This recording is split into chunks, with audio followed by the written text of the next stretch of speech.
All right, this will be a trade recap for February 10th, Tuesday. Yeah, so again, continuing one and done. First trigger. This is number 10 of 30, using 1 to 3 contracts. Another solid morning. Try to think of anything that was particularly unusual. Nothing's really coming to mind. Yeah, solid trade plans this morning developed by Pat, and hit it and then moved on with the rest of our day. So before we get to the charts, just a quick discussion on coaching and mentoring.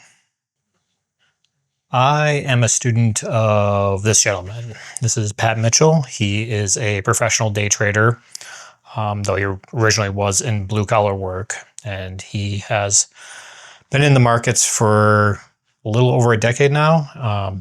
And he has built up a incredible process and knowledge base when it comes to learning how to day trade. He runs a service called Trick Trades. He has also put together inside of Trick Trades a program called SizeUp, and that's what I do. And it is a structured program for learning how to day trade.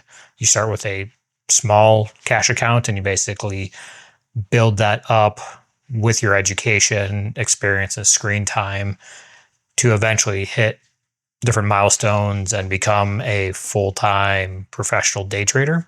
So if you're interested in something like that, great person, probably one of the highest quality coaches when it comes to day trading out there.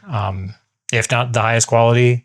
I don't personally know of any other coaches that I can stand by or say that about, and I've been around a few of them in terms of their services, and nothing even comes close to what Pat offers. So if you're looking for a high quality coach, I cannot recommend him enough. And like I said before, you can find him over at tricktrades.com. He also has a YouTube channel on his own where he posts recaps usually daily. If you want to check that out, you can get a little preview of the kind of information he offers and the quality. And that is just a very, very small amount of the knowledge he possesses. But yeah, definitely check him out. It will be worth your time and effort to go through some of his content and judge for yourself. And with that being said, let's get into the charts. So here is a recording of the live session as we're coming into the open.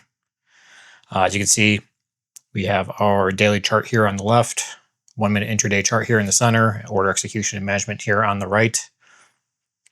And these blue levels here are developed the night before and then refined the morning of for the trade plan that Pat puts together and nails it day in, day out. I can't even think of the last time again, one of his trade plans didn't work. Actually, now I'm thinking about that. I don't know if they've never worked. Yeah, that's interesting. Now, again, saying again, what quote unquote works.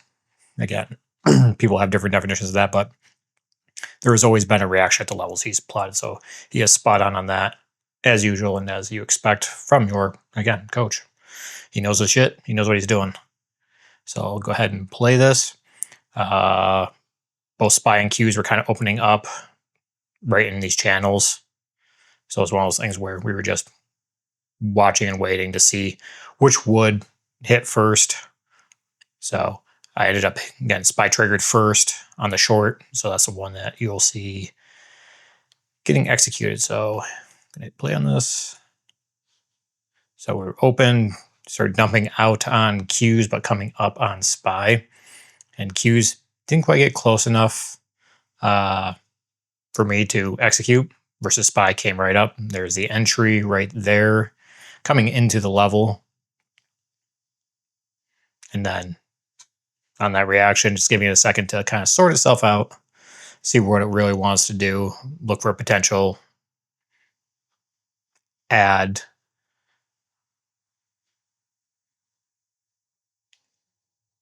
and really wasn't pushing much higher in this moment. So again, that's that first reaction.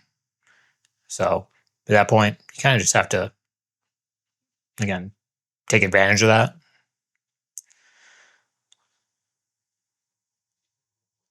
And that's all there is to it, really. And that's the exit right there. You can see. Pull up here again in a second still. And just let this kind of play out, because you can see it does finally come up and does that more proper test of the level, which would have been the appropriate place to add. But doing what we're doing right now for consistency and discipline, didn't need to whack it with a bunch of size or anything like that, or try and get more into it, especially once the trade has been closed out at that point. There's, in my mind, for the being disciplined is to not re-enter that trade, which, as you can kind of see, it's one of those things where if you stayed in it longer, it's like, here's, I'm just grab a quick screenshot of something. You see Qs are starting to come down further. No screenshot. Try not to use that next time. And just kind of watching to see what's this thing's ultimately going to do. So again, this would have been also a good exercise in patience if you got that initial entry up here and kind of waiting for that follow through. And that's basically what I recorded for the live session, then coming back and looking at the actual charts. Here, I'll pull up the entry just so you can have that as a reference. But we did come up in this level on that one, entered on that first initial test, and paid myself on that reaction. And just, again, came up, do the proper test. If you're still building your position, again, that would have been a good add right there. And then, again, you got wash back down here.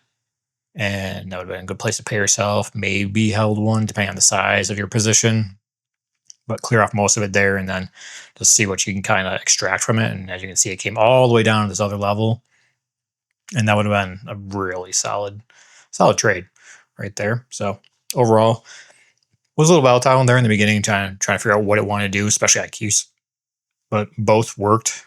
Again, this one got close-ish on that initial, but SPY was basically right to the level. So opted for SPY.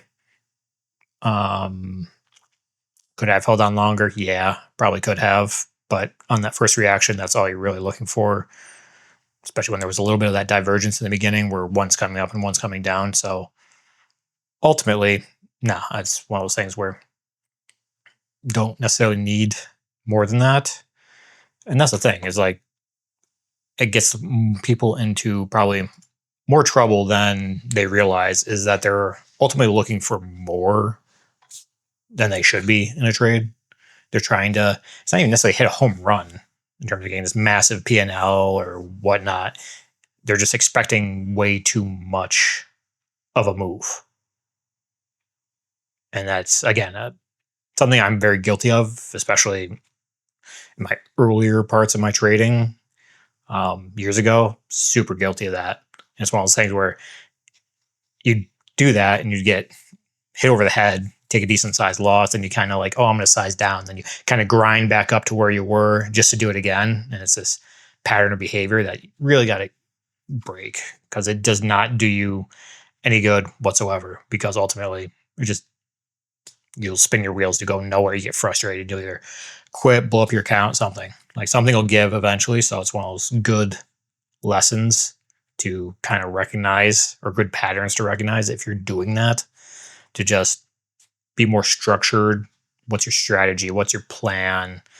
Again, what are all these bits and pieces that you need to put together for the puzzle, and really, really commit to being disciplined, following the plan, whatever it may be, and accepting the outcome.